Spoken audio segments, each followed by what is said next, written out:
Salam serdu. Selamat malam, salam sejahtera bagi kita semua.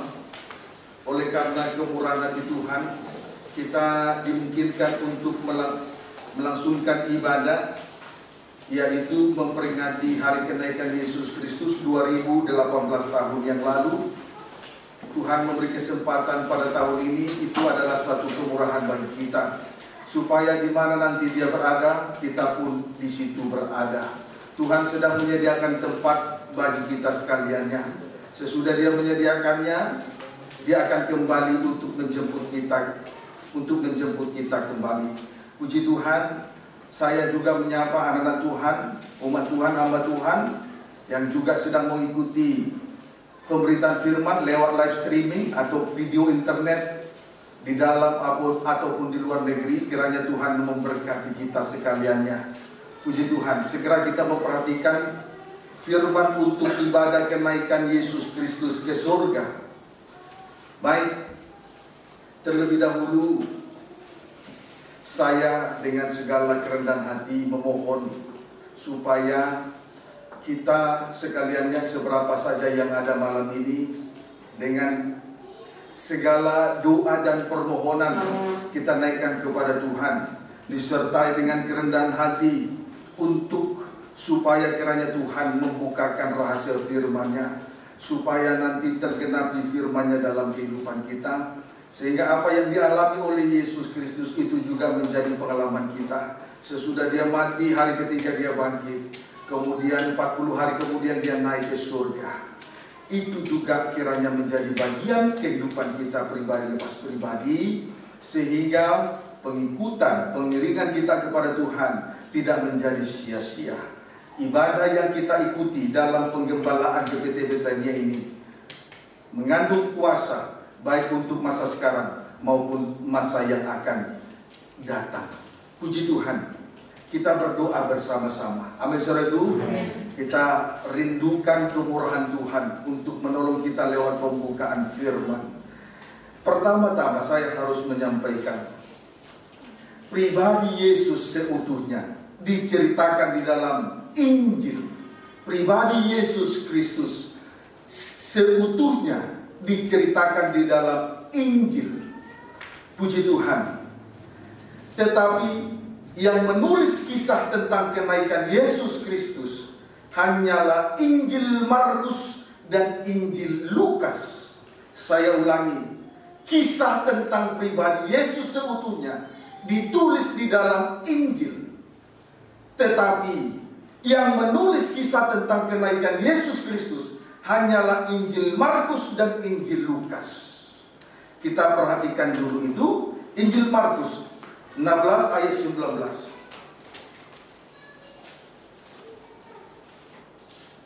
Dipercepat. Injil Markus 16 ayat 19. Demikianlah firman Tuhan. Ya.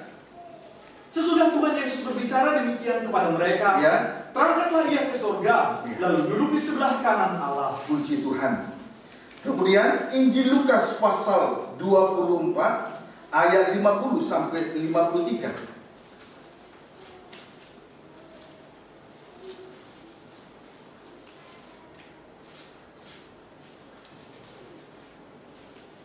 Silakan. Kenaikan Yesus. Iya. Lalu Yesus membawa mereka keluar kota sampai dekat Betania. Iya. Di situ Ia mengangkat tangannya dan memberkati mereka.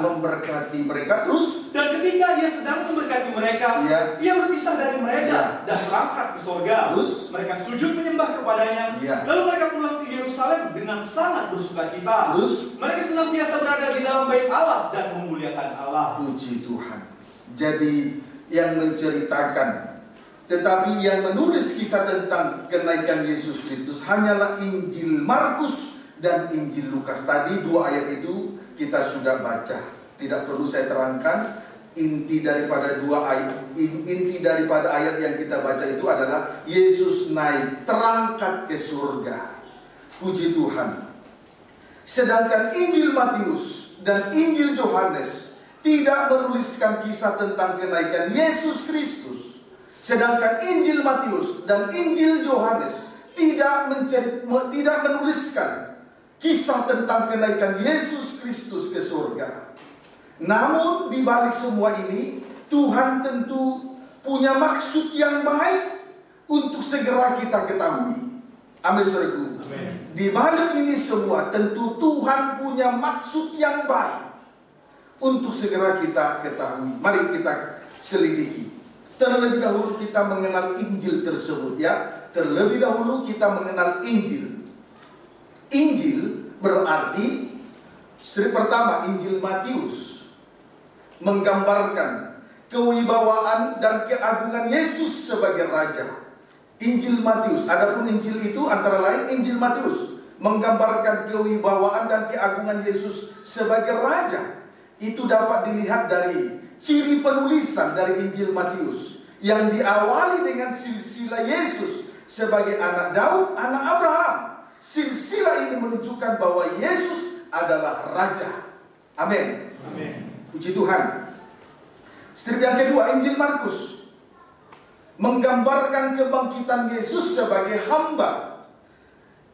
Sesuai dengan ciri penulisan Injil Markus, diawali dengan kisah pelayanan seorang hamba, yaitu Yohanes Pembaptis. Amin.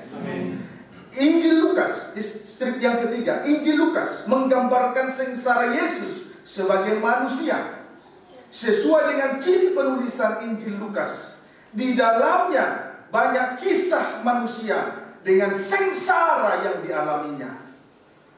Puji Tuhan. Strip yang keempat, Injil Yohanes menggambarkan keadilan dan kebenaran Yesus sebagai anak Allah. Sesuai dengan ciri penulisan Injil Yohanes, diawali dengan menampilkan pribadi Yesus sebagai firman Allah. Amin, saudaraku. Jadi tidak perlu ragu soal itu. Kemudian 4 Injil ini kita kaitkan dengan 4 makhluk di dalam kitab Wahyu untuk lebih mengenal Injil Markus dan Injil Lukas. Kenapa mereka menceritakan tentang kenaikan Yesus, sedangkan Injil Matius dan Injil Yohanes tidak menceritakan tentang kenaikan Yesus Kristus? Ini yang perlu kita selidiki malam ini, ya. Amin, saudaraku. Kemudian 4 Injil ini kita akan kaitkan dengan 4 makhluk di dalam kitab Wahyu untuk lebih mengenal Injil Markus dan Injil Lukas. Mengapa mereka menuliskan kisah tentang kenaikan Yesus, sedangkan Injil Matius dan Injil Yohanes tidak menceritakan tentang kenaikan Yesus Kristus? Kita lihat dulu itu. Wahyu 4 ayat 7.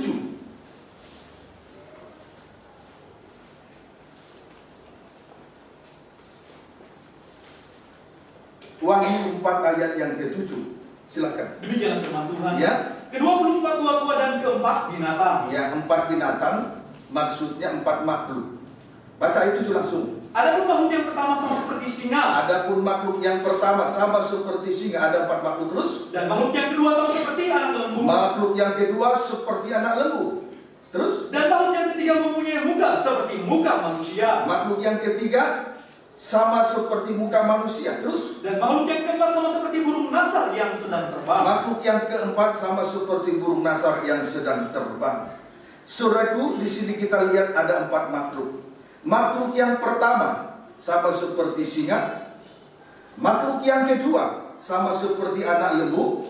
Makhluk yang ketiga mempunyai muka seperti muka manusia.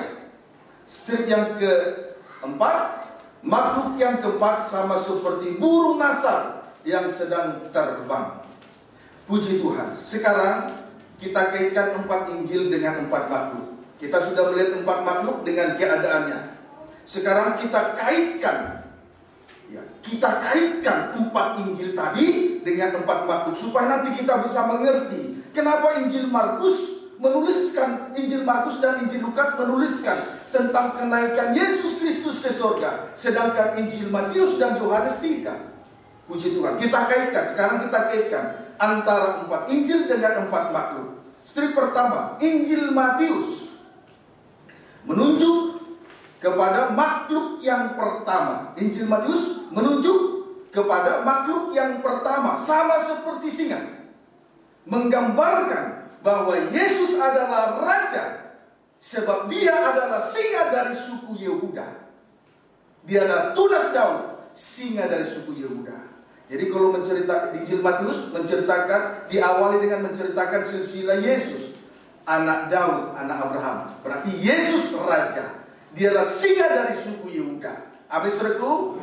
Puji Tuhan. Sekarang strip yang kedua, Injil Markus. Injil Markus.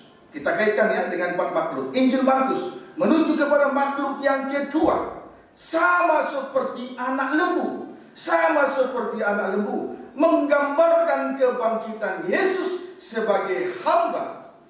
Puji Tuhan. Menggambarkan kebangkitan Yesus sebagai hamba. Tugas hamba membawa persembahan, membawa korban dan persembahan, atau melayani Tuhan. Sama seperti lembu, fungsinya hanya untuk dipersembahkan dan melayani saja. Puji Tuhan. Injil Lukas, strip yang ketiga, Injil Lukas.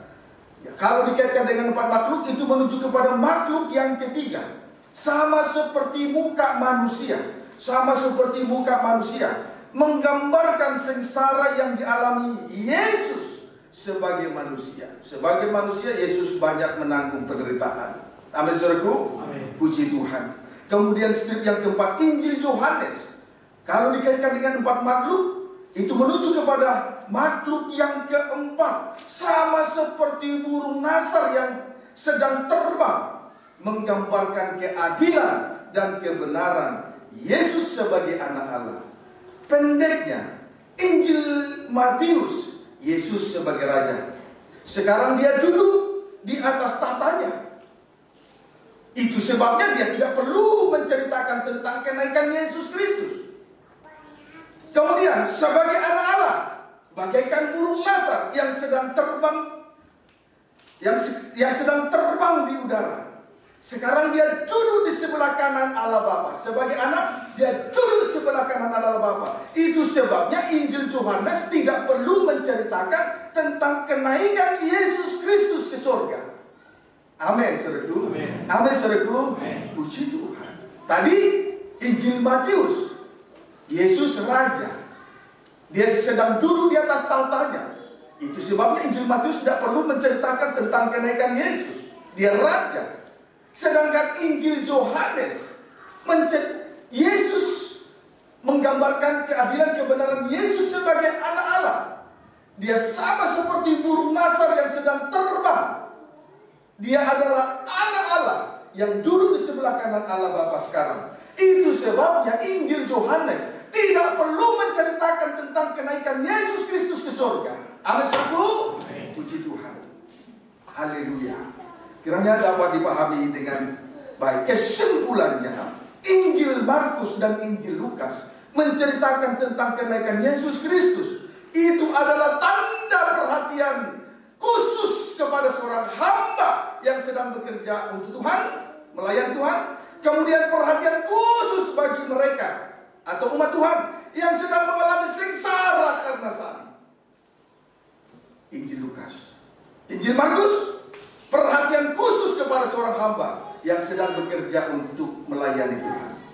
Kemudian yang kedua, perhatian khusus bagi mereka umat Tuhan yang sedang mengalami sengsara karena memikul salib. Injil Lukas. Amin, saudaraku. Maka sudah jelas sekali, kita tidak perlu ragu. Itu alasannya sehingga Injil Matius dan Injil Yohanes tidak perlu menceritakan tentang kenaikan Yesus Kristus ke surga. Sekarang kita berdoa. Kita harus mengetahui perhatian khusus tentang Injil Markus menggambarkan menggambarkan kebangkitan Yesus sebagai hamba. Kemudian Injil Lukas menggambarkan sengsara Yesus sebagai manusia. Ini yang harus diperhatikan. Maka kita juga harus selidiki ini supaya kita juga nanti naik ke surga. Dia sekarang berada duduk di sebelah kanan Allah Bapa. Di mana dia berada, di situ pun kita berada sesuai dengan janji firman-Nya. Maka kita selidiki dari Injil Markus dan Injil Lukas ini. Ya, amin, saudaraku. Kita sama-sama berdoa. Baik. Keterangan anak lembu menuju kepada Injil Markus. Keterangan titik 2 anak lembu menuju kepada Injil Markus. Tadi anak lembu tadi dalam kurung makhluk yang kedua menuju kepada Injil Markus. Sama dengan kebangkitan Yesus sebagai hamba. Anak lembu ini menunjukkan keberadaan seorang hamba dengan kewajibannya. Saya ulangi, anak lembu ini menunjukkan keberadaan seorang hamba dan kewajibannya di hadapan Tuhan. Mari kita lihat Imamat 16. Imamat 16. Kita ikuti pelan-pelan supaya kita juga mendapatkan perhatian khusus. Sekarang terkhusus mengenai Injil Markus. Anak lembu itu adalah keberadaan seorang hamba dan kewajibannya di hadapan Tuhan. Imamat 16 ayat 11 loncat 14 sampai 16 baca. Hari Raya Pendamaian. Perikopnya hari raya pendamaian. Terus Harun harus mempersembahkan lembu jantan, ya, yang akan menjadi korban penghapus dosa Ya. bagi sendiri, diulangi, baginya sendiri, terus dan mengadakan pendamaian baginya dan bagi keluarganya. Ia harus menyembelih lembu jantan itu. lembu jantan. Kita perhatikan lembu jantan. Ayat 14 sampai 16. Lalu ia harus mengambil sedikit dari darah lembu jantan itu, Mengambil darah setelah disembelih, diambil darah sedikit dari lembu jantan itu terus dan memercikkannya dengan jarinya ke atas tutup pendamaian di bagian muka. diperciki dengan jarinya di atas tutup pendamaian di bagian muka terus. Dan di depan tutup pendamaian itu, Ya. ia harus memercikkan sedikit dari darah itu dengan jarinya 7 kali. 7 kali percikan darah lembu jantan. Terus Lalu ia harus menyembelih domba jantan yang akan menjadi korban penghapus dosa Ya. bagi bangsa itu, Iya. dan membawa darahnya masuk ke belakang tabir. Iya. Kemudian haruslah diperbuatnya dengan darah itu Iya. seperti yang diperbuatnya dengan darah lembu jantan. Iya, terus? Yang ia harus membersihkannya ke atas tutup pendamaian dan ke depan tutup pendamaian 7 itu. kali percikan. Terus dengan darah lembu jantan terus. Dengan demikian, ia mengadakan pendamaian bagi tempat kudus itu. Iya. Karena segala kenajisan orang Israel Iya. dan karena segala pelanggaran mereka. Terus? Apapun juga dosa mereka. Iya. Demikianlah harus diperbuatnya dengan kemah pertemuan yang tetap diam di antara mereka di tengah-tengah segala kenajisan mereka. Puji Tuhan. Tugas di sini kita sudah baca tadi, tugas dari seorang imam besar sekali setahun sesuai dengan perintah Tuhan, ia masuk ke dalam ruangan maha suci untuk mengadakan pendamaian dosa. Dia harus masuk ke ruangan maha suci sekali setahun untuk mengadakan pendamaian dosa dengan membawa darah lembu jantan muda. Dengan membawa darah lembu jantan dengan membawa darah lembu jantan. Lalu dari darah itu dia mengambil sedikit. Dengan jarinya dia memerciki 7 kali percikan di atas tutup pendamaian bagian muka dan 7 kali percikan di depan tabut perjanjian untuk mengadakan pendamaian dosa.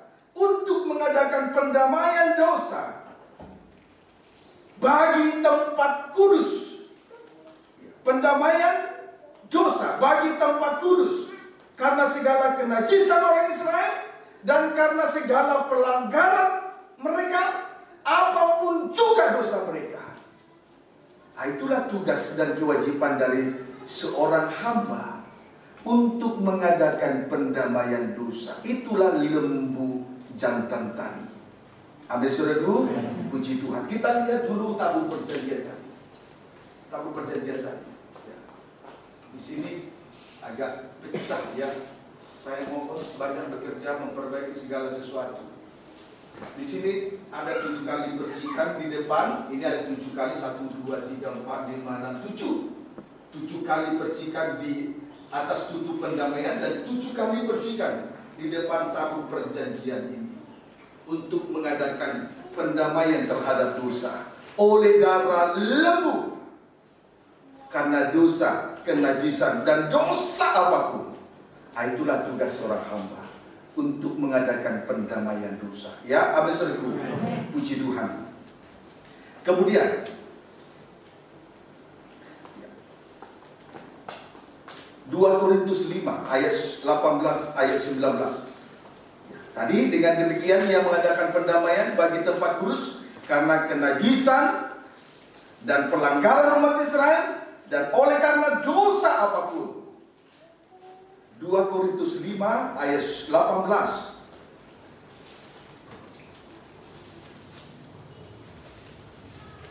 2 Korintus 5 ayat 18 sampai 19. Silakan. Pelayanan untuk pendamaian. Ya, pelayanan untuk pendamaian. Baca. Dan semuanya ini dari Allah. Dari Allah Yang dengan perantaraan Kristus telah mendamaikan kita dengan dirinya. Ya, telah memperdamaikan kita dengan Allah. Kristus telah memperdamaikan kita dengan Allah. Terus, Dan yang telah mempercayakan pelayanan pendamaian itu kepada kami. kepada seorang hamba juga dipercayakan tugas pelayanan pendamaian. 19 terus. Sebab Allah mendamaikan dunia dengan dirinya oleh Dunia Kristus. dengan dirinya lewat darah Yesus. Terus, Dengan tidak memperhitungkan pelanggaran mereka. Ya. Ia telah mempercayakan berita pendamaian itu kepada kami. puji Tuhan. Yesus Kristus, dia adalah imam besar agung. Tugasnya adalah untuk memperdamaikan dosa manusia kepada Allah. Amin, saudaraku. Amin. Puji Tuhan. Ayat 21. Dia yang tidak mengenal dosa Iya. telah dibuatnya menjadi dosa Dia karena kita, tidak mengenal dosa, tapi dibuatnya menjadi dosa karena manusia. Terus, supaya dalam Dia kita dibenarkan oleh Allah. puji Tuhan. Artinya menjadi korban pendamaian. Jadi untuk tugas dari tugas pendamaian ini adalah menjadi korban untuk memperdamaikan dosa manusia kepada Allah. Maka kitalah yang harus menjadi korban. Itulah tugas pendamaian yang dipercayakan oleh Tuhan kepada seorang hamba, kepada seorang pelayan Tuhan. Amin, saudaraku. Bukan sebaliknya, bukan mengorbankan orang lain, tetapi untuk memperdamaikan dosa seseorang kepada Allah, maka kita yang harus berkorban. Itulah korban pendamaian. Itulah lembu jantan tadi. Itulah tugas seorang hamba di hadapan Tuhan. Untuk memperdamaikan dosa orang lain kepada Allah, dia harus menjadi korban. Dia yang benar dijadikan dosa, supaya yang berdosa menjadi benar. Itulah korban pendamaian. Amin, saudaraku. Puji Tuhan. Kemudian Ibrani 4 ayat 14 sampai 15.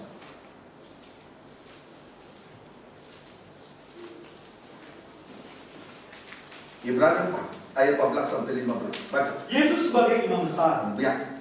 Karena kita sekarang mempunyai imam besar agung. Amin, puji Tuhan. Terus, Yang telah melintasi semua langit. ya, Yaitu Yesus, anak Allah. ya. Baiklah kita teguh berpegang pada pengakuan iman kita. Terus jangan berpegang teguh teguhlah kepada pengakuan iman kita, jangan kepada pekerjaan. Iman itu jangan kepada pekerjaan, iman itu jangan kepada uang, iman itu jangan kepada kedudukan dan jabatan, iman itu jangan kepada harta, iman itu jangan kepada ijazah yang tinggi. Tapi berpegang teguhlah kita pada pengakuan iman kita. Terus baca terus. Sebab imam besar yang kita punya, Ya. bukanlah imam besar yang tidak dapat turut merasakan kelemahan-kelemahan kita. Ya. Sebaliknya sama dengan kita, ia telah dicobai, hanya tidak berbuat dosa. Dia telah dicobai. Bedanya dia telah dicobai, hanya dia tidak berbuat dosa. Terus, Sebab itu marilah kita dengan penuh keberanian Ya. menghampiri tahta kasih karunia. Terus. Supaya kita menerima rahmat dan menemukan kasih karunia untuk mendapat pertolongan kita pada waktunya. puji Tuhan. Sebagai imam besar, kita melihat tadi Yesus adalah imam besar agung. Sebagai imam besar, ia turut merasakan kelemahan-kelemahan kita. Itu imam besar. Tugas sebagai seorang imam besar adalah untuk memperdamaikan dosa kita. Yesus sebagai imam besar, dia turut merasakan kelemahan-kelemahan kita. Tidak berhenti sampai di situ. Sebaliknya, sebetulnya dia sama dengan manusia. Namun ia telah dicobai, hanya tidak berbuat dosa. Itu bedanya. Itulah seorang imam besar yang sejati. Tugasnya memperdamaikan dosa manusia kepada Allah. Dia merasakan kelemahan-kelemahan orang lain. Kemudian, ia telah dicobai, hanya tidak berbuat dosa. Beda dengan orang yang belum mengerti pelayanan. Begitu ada ujian sedikit, bersungut-sungut, ngomel, bahkan berselisih dengan sesama. Beda, itu bukan korban pendamaian. seorang imam, seorang pelayan Tuhan, tugasnya adalah diutus untuk memperdamaikan dosa manusia. Maka seorang imam harus turut merasakan kelemahan orang lain. Amin, saudara. Harus turut merasakan kelemahan orang lain. Kemudian Yesus ketika dicobai, ia tidak berbuat dosa, tidak bersungguh-sungguh dalam pencobaan, tidak ngomel, tidak marah, tidak ngamuk dan lain sebagainya. Itu imam besar. Puji Tuhan. Amin, saudara. Kemudian Ibrani 5 ayat 1 sampai 2. Demikian firman Tuhan. Ya. Sebab setiap imam besar yang dipilih dari antara manusia, terus ditetapkan bagi manusia itu, terus dalam hubungan mereka dengan Allah, terus supaya ia mempersembahkan persembahan dan korban karena dosa. Untuk mempersembahkan persembahan dan korban karena dosa sesamanya. Terus ia harus dapat mengerti orang-orang yang jahil. Dia harus mengerti orang jahil dan orang-orang yang sesat. Dia harus mengerti orang sesat. Terus karena ia sendiri penuh dengan kelemahan. Jadi seorang imam besar yang telah dipilih untuk mempersembahkan persembahan dan korban karena dosa, maka dia harus mengerti orang-orang yang jahil.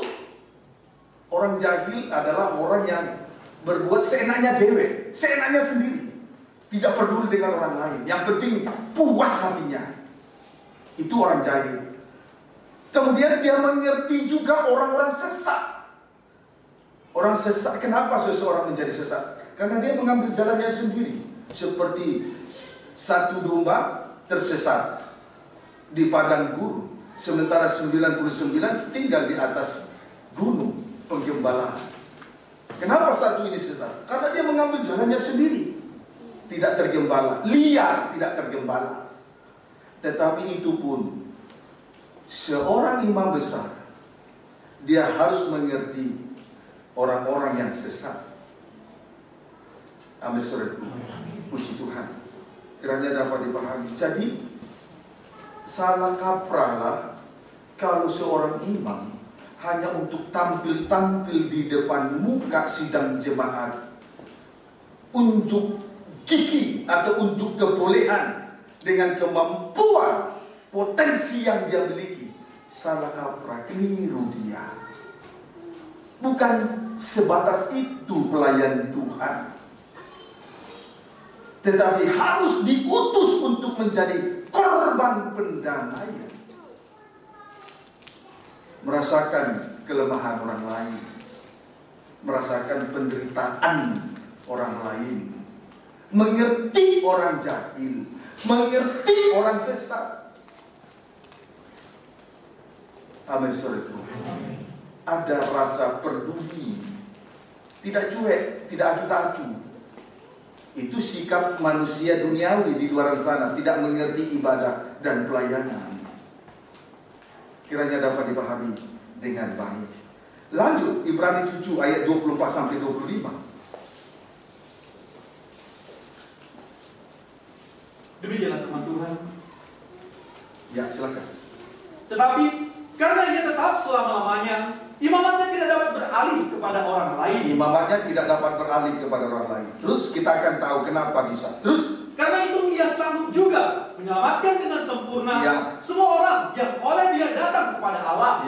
Sebab ia hidup senantiasa untuk menjadi pengantara mereka. Pengantara, menjadi korban pendamaian, pengantara antara manusia dengan Allah, korban pendamaian. Terus sebab imam besar yang demikianlah yang kita perlukan, yaitu yang saleh, tanpa salah, tanpa noda, yang terpisah dari orang-orang berdosa, dan lebih tinggi daripada tingkat-tingkat surga. Puji Tuhan. Saudaraku, di sini kita perhatikan Yesus sebagai imam besar agung. Imamatnya itu tidak beralih kepada orang lain, tidak diwakilkan oleh orang lain. Kita bisa melihat alasannya. Karena ia sanggup menyelamatkan dengan sempurna semua orang yang oleh dia datang kepada Allah. Sebab dia hidup senantiasa untuk menjadi pengantara mereka. Puji Tuhan. Kemudian sebagai imam besar yang saleh, tanpa salah, tanpa noda, kemudian terpisah dari orang-orang berdosa, dan lebih tinggi daripada tingkat-tingkat surga. Itu sebabnya, saudaraku, dia mampu sebagai pengantara, dia mampu menyelamatkan manusia berdosa dengan sempurna. Sebab dia sebagai imam besar yang saleh, tanpa salah, tanpa noda, terpisah dari orang-orang berdosa. Jangan sampai menggabungkan diri dengan orang-orang yang suka berbuat dosa. Sudah tahu kumpulan peminum, pemabuk, lalu ada di situ turut minum, mabuk, merokok dan lain sebagainya. Kan itu bodoh. Barangkali belum melayani Tuhan, tapi paling tidak terpisahlah dari dosa. Supaya nanti pelan-pelan kita bisa diangkat oleh Tuhan di tempat yang tinggi, menjadi suatu kerajaan bagi Dia dan imam-imam bagi Allah, melayani Dia. Amin. Sama seperti imam-imam Lewi. Sejak penyembahan berhala anak lembu emas tuangan itu, mereka berpihak kepada penggembalaan, berpihak kepada Tuhan. Ketika itu Musa memerintahkan supaya mengambil pedang mereka, lalu membunuh setiap orang, baik tetangga, baik sahabat, baik saudaranya. Malam ini, sekalipun kita belum melayani Tuhan, sandanglah pedang roh firman Allah. Bunuh tabiat-tabiat daging. Jangan turuti tabiat daging saudaramu, tetanggamu, sesamamu. Berpihaklah kepada Tuhan. Barangkali belum melayani, paling tidak berpihak dulu kepada Tuhan. Amin, saudaraku. Puji Tuhan. Kiranya dapat dipahami dengan baik. Kemudian kita kembali lagi membaca 2 Korintus 5 ayat 18 sampai 19. 2 Korintus 5 ayat 18 sampai 19.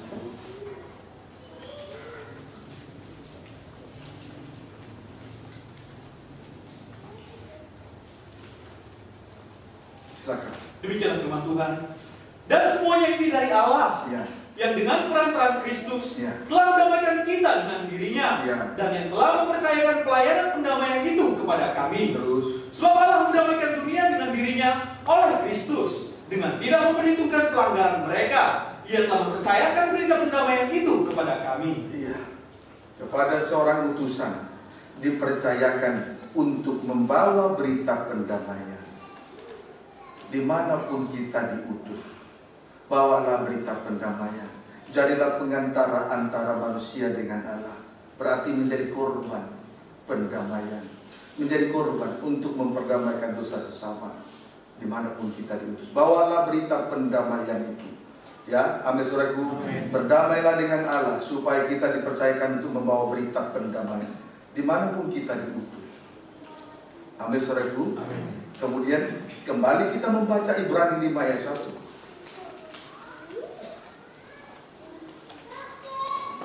Baca. Sebab setiap imam besar yang dipilih dari antara manusia ditetapkan bagi manusia dalam hubungan mereka dengan Allah, supaya ia mempersembahkan persembahan dan korban karena dosa. Setiap imam besar yang dipilih dari antara manusia ditetapkan bagi manusia dalam hubungan manusia dengan Allah, supaya ia sebagai imam besar yang dipilih mempersembahkan persembahan dan korban karena dosa sesama. Tadi Yesus imam besar agung, tapi kita diutus juga sebagai imam untuk membawa berita pendamaian. Amin saudaraku. Untuk mempersembahkan persembahan dan korban karena dosa sesama. Kiranya dapat dipahami dengan baik. Barulah Imamat 16 ayat 3 dan 4.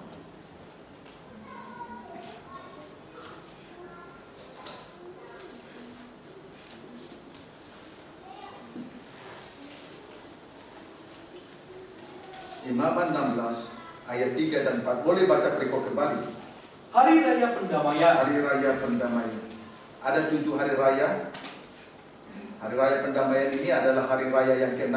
Hari raya yang ke-7 adalah hari raya Pondok Daun, Tabernakel, atau itulah hari perhentian kekal, surga. Itu tabernakel surgawi. Hari raya yang ke-7, hari raya Pondok Daun atau hari raya tabernakel surgawi, perhentian kekal.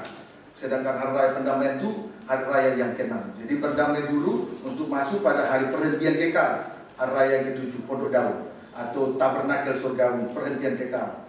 Sekarang kita baca 3 dan 4. Baca Imamat 16, 3 dan 4. Baca. Beginilah caranya Harun masuk ke dalam tempat kudus itu, yakni dengan membawa seekor lembu jantan muda untuk korban penghapus dosa, dan seekor domba jantan untuk korban bakaran. Tapi jangan salah, ayat yang keempat yang harus kita perhatikan. Terus dia harus mengenakan kemeja lenan yang kudus. Iya, saat mempersembahkan korban pendamaian, imam besar harus mengenakan kemeja lenan yang kudus. Terus, dan ia harus menutupi auratnya, menutupi ketelanjangan dosa. Terus, dengan celana lenan. Iya, lenan halus. Terus, dan ia harus memakai ikat pinggang lenan. Terus, dan melilitkan serban lenan. Iya.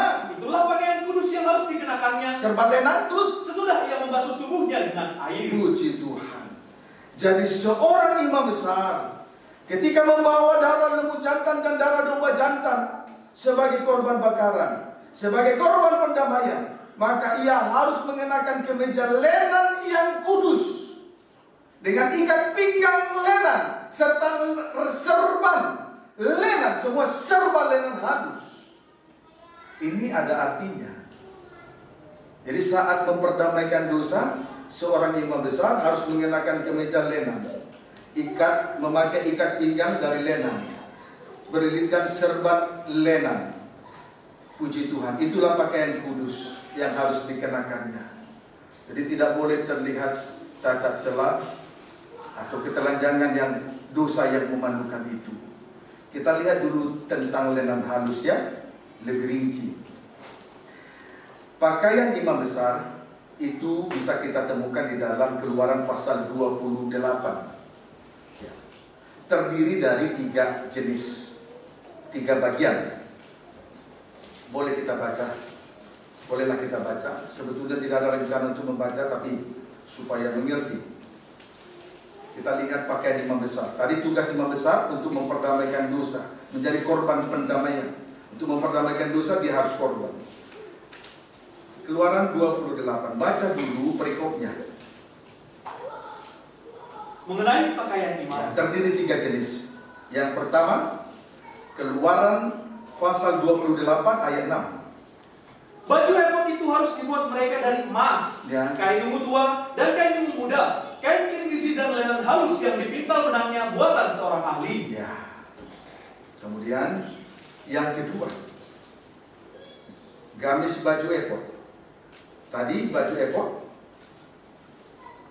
Keluaran 28 ayat 6. Itu yang pertama. Jenis yang pertama. Jenis yang kedua, gamis baju efod. Keluaran pasal 28 ayat 31. Haruslah kau buat gamis baju efod dari kain ungu tua seluruhnya. Ya. Kemudian yang ketiga, jenis yang ketiga adalah lenan halus. Lenan halus yang ada raginya. Keluaran pasal 28 ayat 39. Haruslah kau menenun kemeja dengan ada raginya dari lenan halus dan membuat serban dari lenan halus. Serban lenan itu jenis yang ketiga. Terus, dan haruslah kau buat ikat pinggang dari tenunan yang berwarna-warna. Ya, puji Tuhan. Saudaraku, tadi pakaian seorang imam besar terdiri dari 3 jenis. 1, baju efod. Itu menuju kepada pengalaman kematian Yesus Kristus. Kemudian yang kedua, jenis yang kedua, gamis baju efod. Itu menuju kepada kebangkitan Yesus Kristus.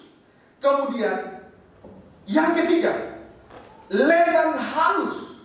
Itu menuju kepada kemuliaan Yesus Kristus. Jadi setelah Yesus mati, hari ketiga Yesus bangkit. 40 hari kemudian Yesus naik ke surga. Itulah arti lenan halus. Sebab itu kita kembali dulu lagi membaca Imamat 16 supaya kita paham. Ayat 2. Boleh baca ayat 1. Sesudah kedua anak Harun mati, Hari raya pendamaian. Sesudah kedua anak Harun mati, terus yang terjadi pada waktu mereka mendekat ke hadapan Tuhan, ya. berfirmanlah Tuhan kepada Musa. Ya. Firman Tuhan kepadanya, Ya. katakanlah kepada Harun kakakmu, Ya. supaya ia jangan sembarang waktu masuk ke dalam tempat kudus di belakang tabir. Ya, di belakang tabir. Ini ruangan maha suci. Di belakang tabir. Coba Dena. Ini di belakang tabir. Tidak boleh sembarang masuk. Seorang imam besar tidak boleh sembarang masuk. Sebab itu perhatikan apa maksudnya di sini. Baca. Ke depan tutup pendamaian yang di atas tabut, supaya jangan ia mati. Ya, terus Karena aku menampakkan diri dalam awan di atas tutup pendamaian. ayat 4. Ia harus mengenakan kemeja lenan yang Nah, dia harus mengenakan lenan halus. Tanda di dalam kemuliaan. Amin, saudaraku. Halaman iman, harap dan kasih. Mulia, dipermuliakan bersama dengan Tuhan. Haleluya. Itulah perhatian Tuhan kepada seorang hamba dengan kewajibannya menjadi korban pendamaian. Juga kelak akan turut dipermuliakan, naik ke surga. Seperti seorang imam besar masuk ke ruangan maha suci hanya dengan memakai pakaian putih. Yesus sekarang telah naik ke surga. Dia telah menanggalkan baju efod. Pengalaman kematian sudah ditinggalkan. Dia harus menanggalkan gamis baju efod. Kebangkitan dia sudah tinggalkan. Sekarang dia naik dengan memakai lenan halus. Di belakang tabir ruangan maha suci, naik di dalam kemuliaannya. Sekarang dia berada dalam kerajaan surga, duduk di sebelah kanan Allah Bapa. Itulah lenan halus. Tetaplah menjadi, kalau kita diutus menjadi korban pendamaian, tetap memakai lenan halus supaya kelak kita dipermuliakan.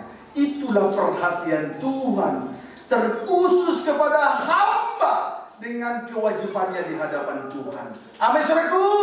Jadi juga turut kelak dipermuliakan. Itu sebabnya Injil Matius tidak menceritakan tentang kenaikan Yesus. Injil Yohanes tidak menceritakan tentang kenaikan Yesus. Tetapi khusus Injil Markus menceritakan tentang kenaikan Yesus Kristus. Dia juga akan dipermuliakan. Asal turut melalui pengalaman yang dialami oleh Yesus.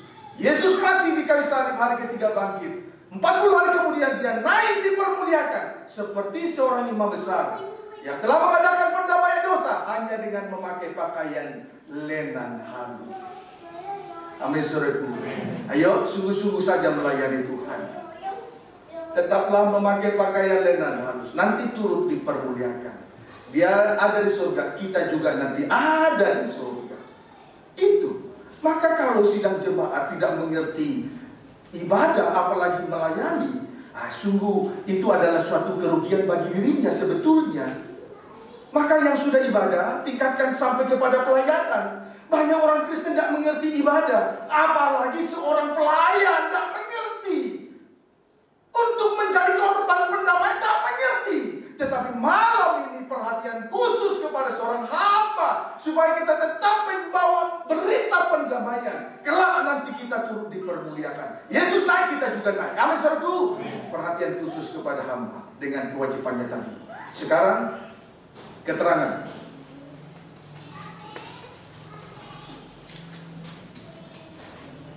Tadi lembu, keterangan lembu. Sekarang keterangan muka seperti muka manusia. Dalam kurung makhluk yang ketiga. Itu menunjuk sengsara Yesus sebagai manusia. Puji Tuhan. Baik, kita lihat Filipi pasal 2 ayat 8. Kita sudah temukan perhatian Tuhan kepada seorang hamba. Sekarang kita lihat perhatian Tuhan kepada manusia dengan sengsaranya. Perhatian Tuhan kepada umatnya, umat manusia, dengan sengsara yang menderita. Itulah sengsara salib. Filipi pasal yang kedua.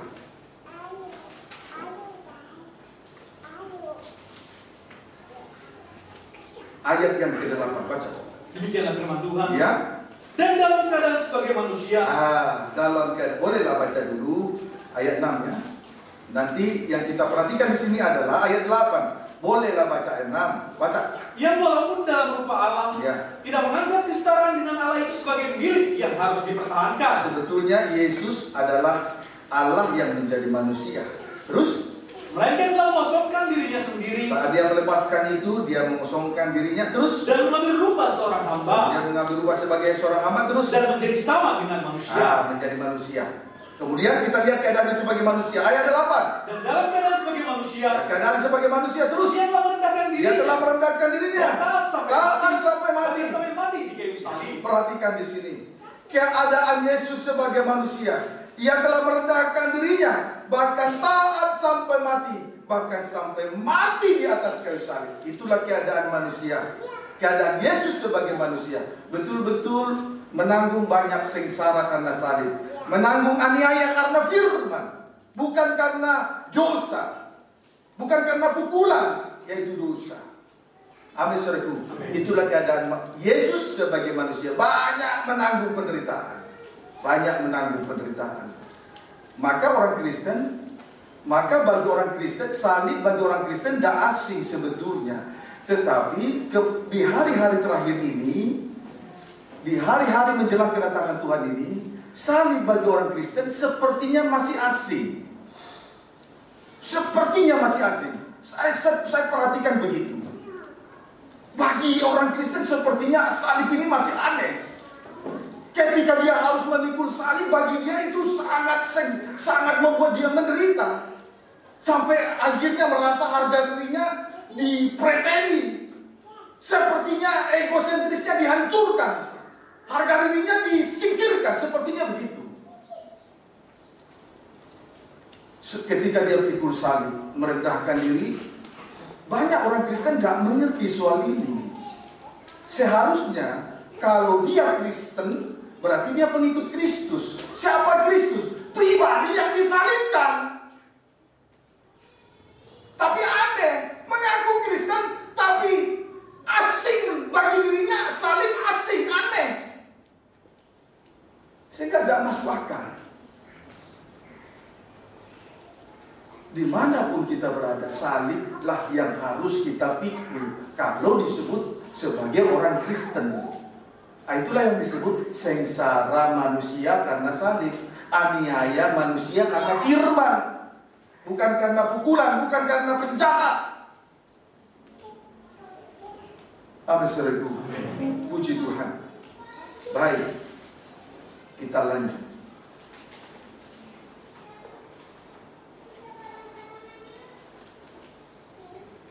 Tadi sebagai manusia dia merendahkan diri, kemudian taat sampai mati, bahkan sampai mati di atas kayu salib.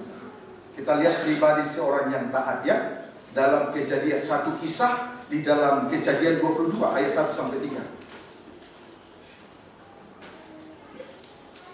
Saya berdoa kepada Tuhan supaya perkara ini bisa saya sampaikan. Rupanya ini waktu yang tepat. Saya sudah berjanji kepada Tuhan untuk menyampaikan soal ketaatan ini. Sebagai manusia dia telah merendahkan diri, kemudian taat sampai mati, bahkan sampai mati di atas kayu salib. Itulah sengsara karena salib. Kita lihat dulu taat sampai mati di atas kayu salib. Kejadian 22. Terlebih dahulu ayat 1 sampai ayat 3. Baca. Kepercayaan Abraham diuji. Ya. Setelah semuanya itu, Allah mencoba Abraham. Ya. Ia berfirman kepadanya. Allah berfirman kepada Abraham. Terus Abraham. Ya. Lalu sahutnya, ya Tuhan. Ya. Abraham dipanggil. Abraham menjawab, ya Tuhan. Ya Tuhan. Jadi bukan oh ya, oke. Nah, ya Tuhan. Hati-hati ya. Amin, saudaraku. Bicara apa adanya aja. Terus oh ya, enggak usah. Ya Tuhan. Ya ya mama, ya bapak. Biasa saja. Sederhana saja. Untuk apa seperti tampil hebat tapi bodohnya dosanya banyak sekali. Tidak usah keren-kerenan, dosa banyak. Ya, amin, saudaraku. Dosa sok keren tapi dosa banyak. Sederhana saja. Melayani Tuhan sederhana, tidak perlu tampil-tampil seperti so sibuk, tarik kabel sana, tarik sini, nyalain AC, tidak ada kerjaan. Sementara ibadah berlangsung. Kenapa sebelum ibadah dia kerjakan semuanya itu?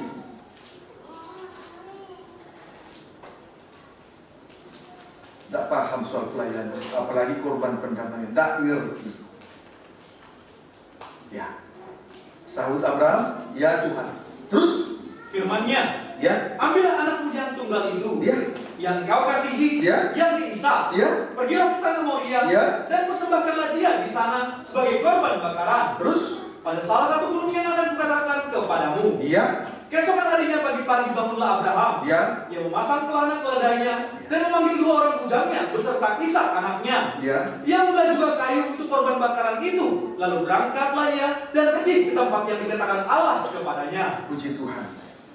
Di sini kita melihat ada suatu perintah Tuhan kepada Abraham untuk mempersembahkan Ishak sebagai korban bakaran kepada Tuhan. Untuk mempersembahkan Ishak, anak satu-satunya, sebagai korban bakaran kepada Tuhan. Kemudian kita lanjut memperhatikan kalimat ayat yang ketiga. Kalimat pada ayat yang ketiga, sesudah dia mendapat perintah itu,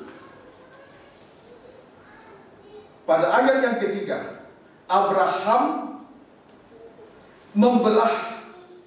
Abraham memasang pelana keledainya, kemudian memanggil 2 orang bujangnya beserta Ishak anaknya. Kemudian ia membelah juga kayu untuk korban bakaran itu. Lalu berangkatlah ia dan pergi ke tempat yang dikatakan Allah kepadanya. Pendeknya dari kalimat ini, Abraham menuruti apa yang diperintahkan Allah kepadanya.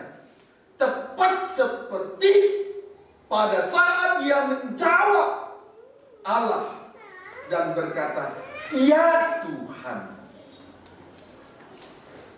Dia melaksanakan, berarti dia melakukan tepat seperti perkataannya kepada Tuhan.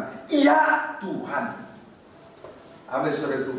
Puji Tuhan. Jangan sampai banyak orang Kristen berkata iya tapi tidak melakukan. Itu namanya tidak dengar-dengar. Yang Tuhan mau dengar-dengar. Tidak cukup berkata ya tapi tidak dilakukan. Kalau berkata ya harus dilakukan. Itu tugas seorang pelayan Tuhan, anak Tuhan yang sudah melayani Tuhan, yang sudah mengerti sengsara salib. Sebab itu tidak boleh menunda-nunda pekerjaan Tuhan. Amin, saudaraku. Jangan tersinggung kalau ada di antara kita suka menunda-nunda pekerjaan, pelayanan, lalu ditegur. Jangan tersinggung, karena firman Allah sudah mendahului sehingga kita mengerti. Puji Tuhan. Kemudian ayat yang keempat sampai dengan ayat yang keenam. Ketika pada hari ketiga, ya, Abraham melayangkan pandangnya, terus kelihatanlah kepadanya tempat itu dari jauh. Kelihatanlah gunung Moria. Terus kata Abraham kedua bujangnya itu, ya, tinggallah kamu di sini dengan keledai ini. Ya. Aku beserta anak ini akan pergi ke sana. Terus kami akan sembahyang. Sesudah itu kami akan kembali kepadamu. Terus lalu Abraham mengambil kayu untuk korban bakaran itu. Mengambil kayu yang dibelah tadi untuk korban bakaran itu. Terus dan memikulkannya ke atas bahu Ishak. Lalu dipikulkannya kepada Ishak anaknya. Terus sedang di tangannya dibawanya api dan pisau. Sedang di tangan Abraham ada 2 perkara, api dan pisau. Terus demikianlah keduanya berjalan bersama-sama, Abraham dan Ishak anaknya. Puji Tuhan. Kemudian hari ketiga mereka melihat tempat untuk mempersembahkan korban bakaran. Mereka telah melihat gunung Moria, tempat untuk mempersembahkan korban bakaran. Kemudian Ishak memikul kayu untuk korban bakaran. Memikul kayu di bahunya untuk korban bakaran. Itu Ishak. Step yang kedua, Abraham. Di tangannya ada pisau dan api. Ada pisau dan api. Saudaraku, kayu yang dipikul pada bahu Ishak itulah kayu salib. Amin, saudaraku. Itulah kayu salib.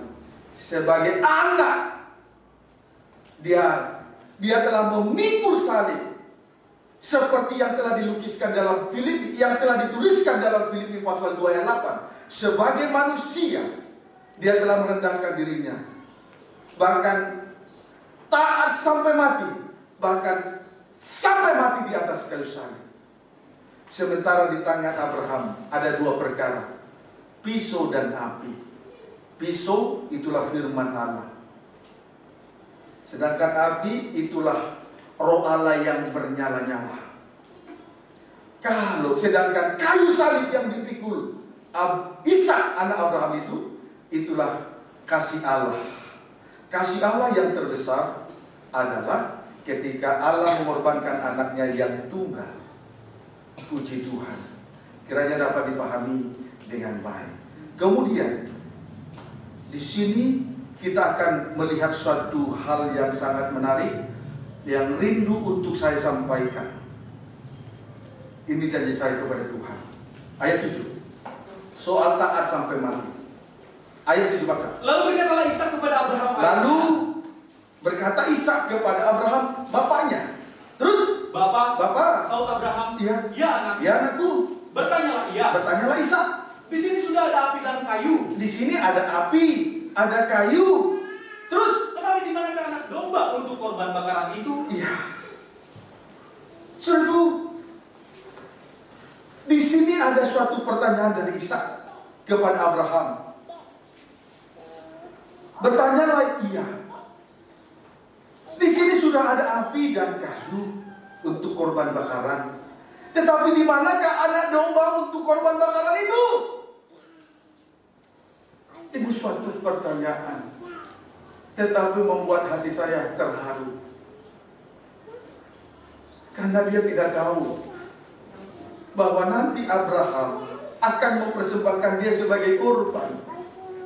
Inilah ketulusan yang terpancar dari diri Ishak.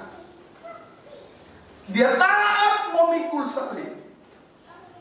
Dia taat saat menanggung penderitaan, sengsara karena salib, aniaya karena firman, taat. Sedikit pun tidak memberontak. Dia taat.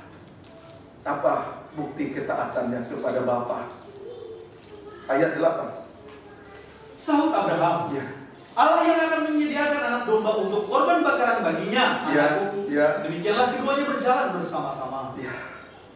Lalu sahut Abraham, Allah yang akan menyediakan anak domba untuk korban bakaran yang akan dipersembahkan kepada Allah. Itulah perkataan Abraham kepada Ishak. Puji Tuhan. Saudaraku, kita tidak perlu pakai logika. Kita tidak perlu pakai pikiran manusia daging. Kenapa begini, kenapa begitu Tuhan? Kenapa harus ada sengsara karena salib? Kenapa ada aniaya karena... Tidak perlu. Yang penting taat saja. Taat sampai mati saja. Tapi waktu kita taat, itu bukan karena kita bodoh. Waktu kita taat dengan sengsara karena salib, dengan aniaya karena firman, itu bukan karena kita butuh, tapi itu yang Tuhan mau. Sebagai manusia, Yesus telah merendahkan dirinya, kemudian taat sampai mati, bahkan sampai mati di atas kayu salib. Bukan karena Yesus bodoh.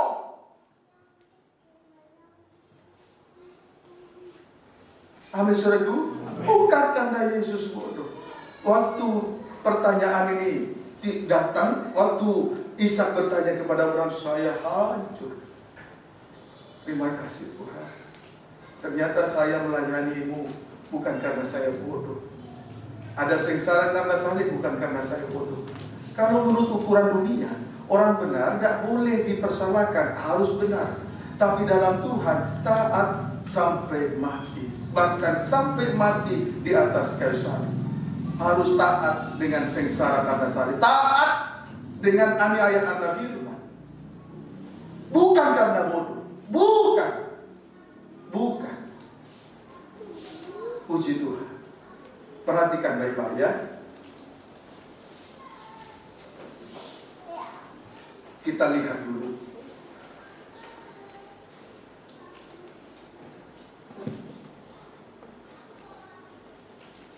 Ibrani pasal 5. Ibrani pasal 5 ayat 8. Nanti kita akan kembali ke kisah ini.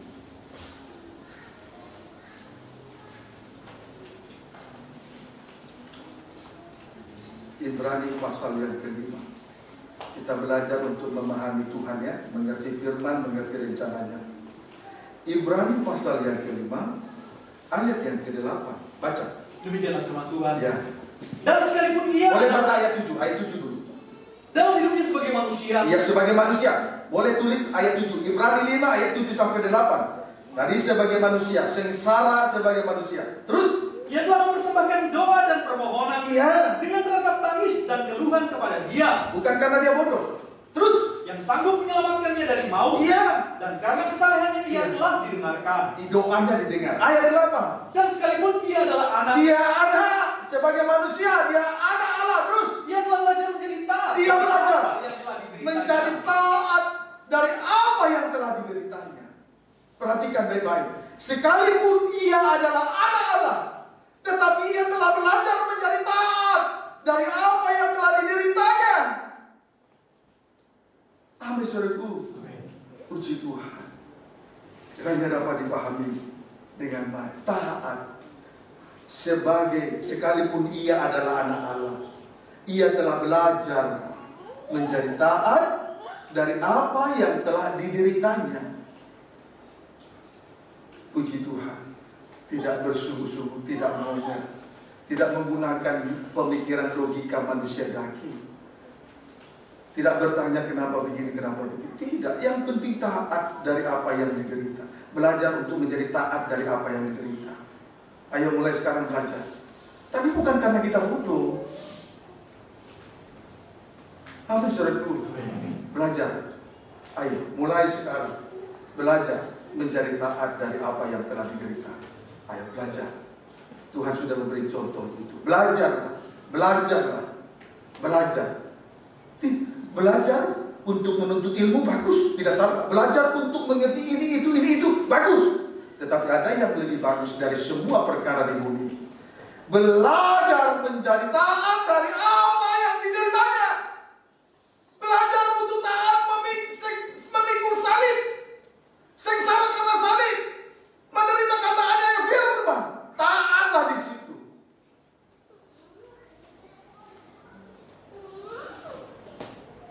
Taat di situ. Saya tidak salahkan saudara belajar ini itu. Tapi yang lebih dari semua perkara, saudaraku, belajar menjadi taat dari apa yang telah diderita. Itu saja. Cari dahulu kerajaan surga, semuanya nanti ditambahkan.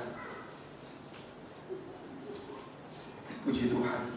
Kiranya dapat dipahami dengan baik. Amin, saudaraku. Filipi pasal 2 ayat 8.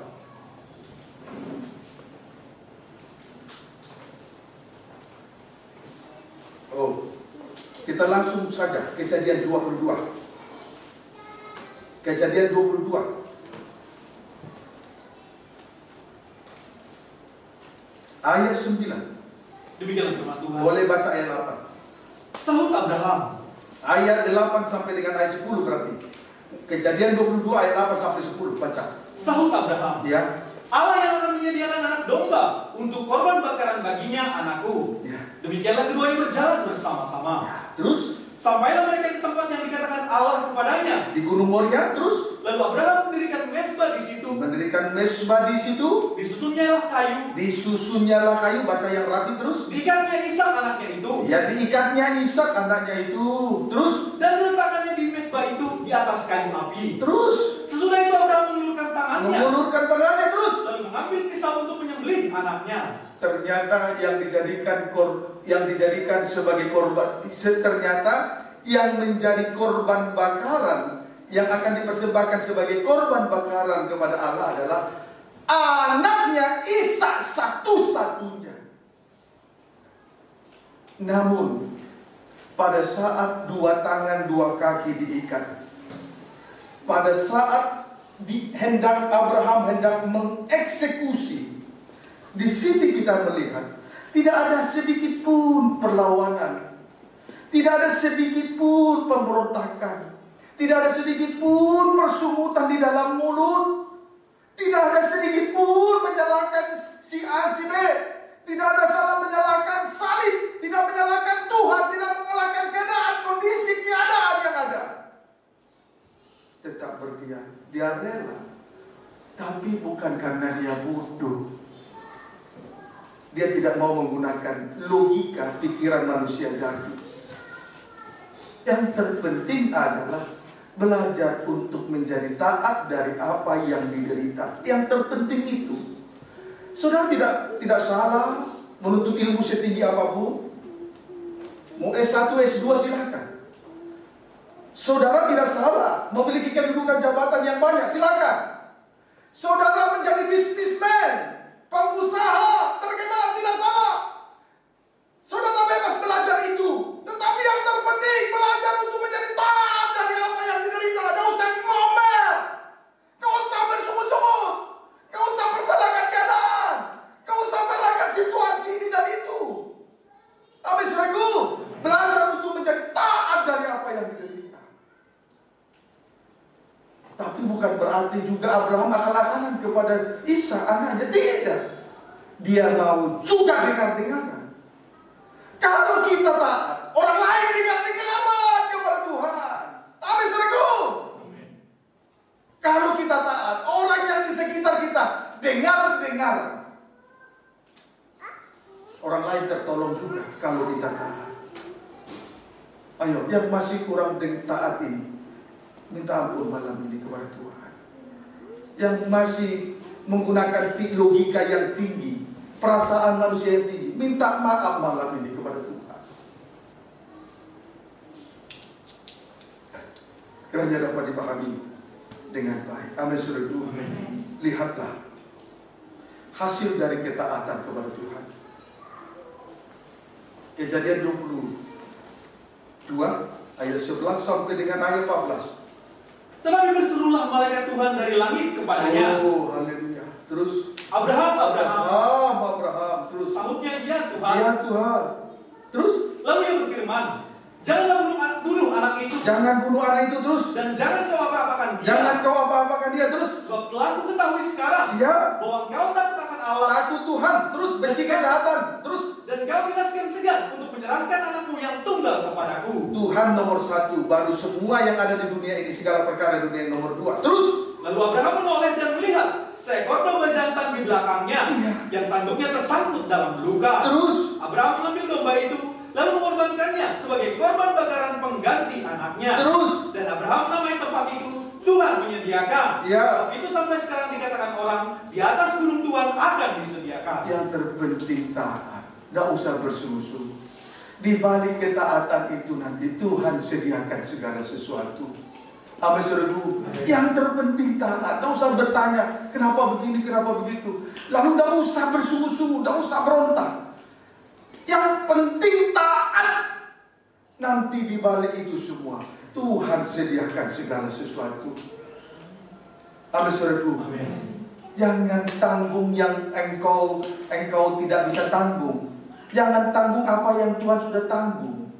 Bagian kita taat sampai mati, bahkan sampai mati di atas kayu salib. Bagian Tuhan akan menyediakan segala sesuatu.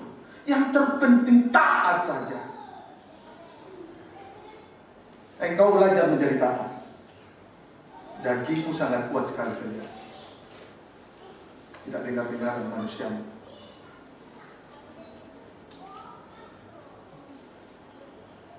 Yang penting taat. Apa saja yang diperintahkan taat. Tidak usah pikirkan ini dan itu. Lakukan saja. Di balik itu Tuhan akan sediakan segala sesuatu. Amin saudaraku. Deborah banyak kau belajar taat.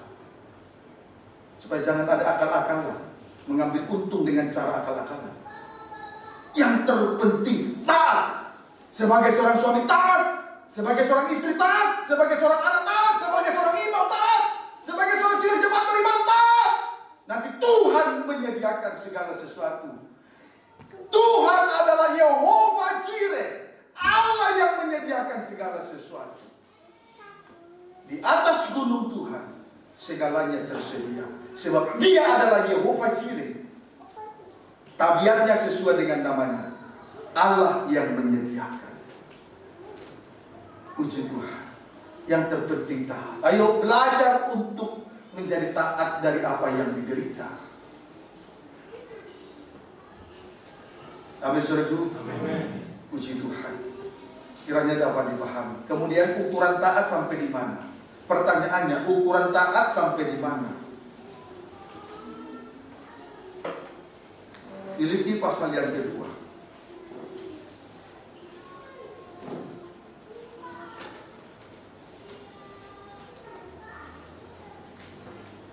Baca ayat dan 8 saja. Demikianlah firman Tuhan. Ya. Dan dalam keadaan sebagai manusia, Ia telah merendahkan dirinya dan taat sampai mati. Taat sampai mati sudah, terus bahkan sampai mati di kayu salib.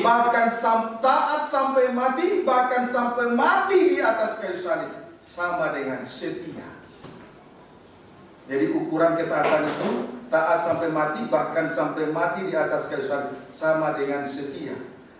Pelayanan Yesus tidak berhenti hanya sebatas mengadakan mukjizat, menyembuhkan yang sakit, memberikan makan orang yang lapar, 5.000 orang, memberikan orang 5.000 orang makan, 4.000 orang makan. Bukan hanya itu, bukan menyembuhkan orang yang sakit, lumpuh berjalan, buta melihat, telinga yang tuli mendengarkan, yang bisu bisa bicara, yang lumpuh dan lain sebagainya. Bukan sebatas itu, tetapi pelayanan Yesus di atas muka bumi ini selama 3,5 tahun adalah Dia taat sampai mati, bahkan sampai mati di atas kayu salib. Berarti setia. Itu ukuran ketaatan kita kepada Tuhan. Setia. Amin, saudaraku. Setia. Barulah Amsal 20 ayat 6.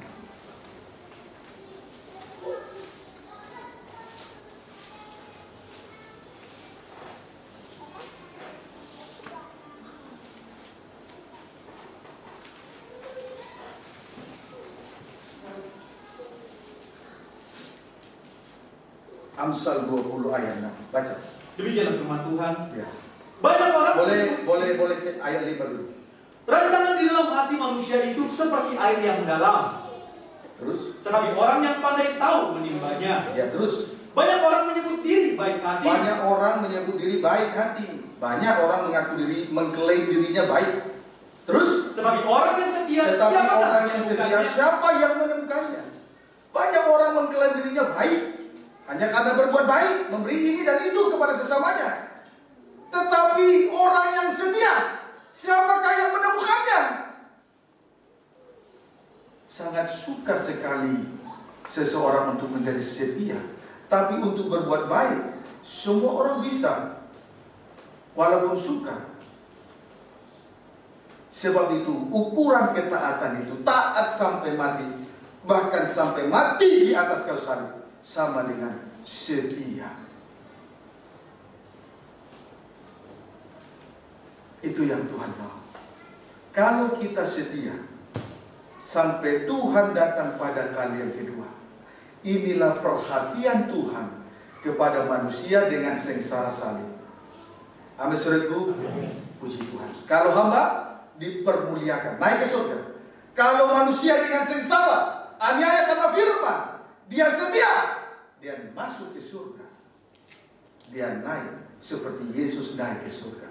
Itulah perhatian khusus kepada hamba dan kewajibannya, dan kepada manusia dengan sengsara yang dialaminya. Apa saudaraku? Sudah terjawab kedua-duanya. Ayo, tinggal dari pihak kita. Mau kita perhatikan, lakukan firman ini atau tidak? Atau acu tak acu, masuk kanan telinga, keluar telinga kiri, atau mental sama sekali, sehingga ibadah ini menjadi rutinitas. Tapi malam ini, berbahagialah orang yang membaca, yang mendengar, dan yang menuruti. Karena dia akan dibela, dipelihara, dan diselamatkan sampai Tuhan datang pada kali yang kedua.